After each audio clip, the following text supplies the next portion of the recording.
tagapagkaloob ng lahat ng kaalaman at guro ng mga guro. Bigyan po ninyo ng pagkalinga ang aming mga guro. Biyayaan niyo po sila ng kahandaang linangin ang aming murang isipan. At huwag magsawa kapag di makahabol ang turuan. Pagpalain nawa ang kanilang mga pusong nagdiriwang sa tuwing kami nagwawagi at nag-aalo sa tuwing kami nadadaig.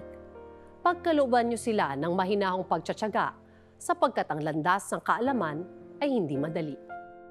Pagningasin ninyo sa kanila ang maapoy na diwang nagpapaliyab sa kagustuhan naming matuto. Tulungan ninyo silang makita ang galing sa bawat mag-aaral, wala sa marka ang halaga kundi sa pananalig nila. Ikintal ninyo sa kanila ang walang pagkauhaw sa karunungan. Ang bagong kaalaman at karanasan ay di dapat katakutan. Turuan po ninyo silang masiglang abutin ang alapaap, kasinsigla at kasintayog ng sarili naming pangarap. Pagpalain po ninyo ang mga gurong nauna sa amin. Ang nagawa nila ay napapakinabangan pa rin. Tanglawan po ng iyong mabuting halimbawa ang kaguruan upang makapagtayo sila sa pamamagitan ng kanilang pangungusap.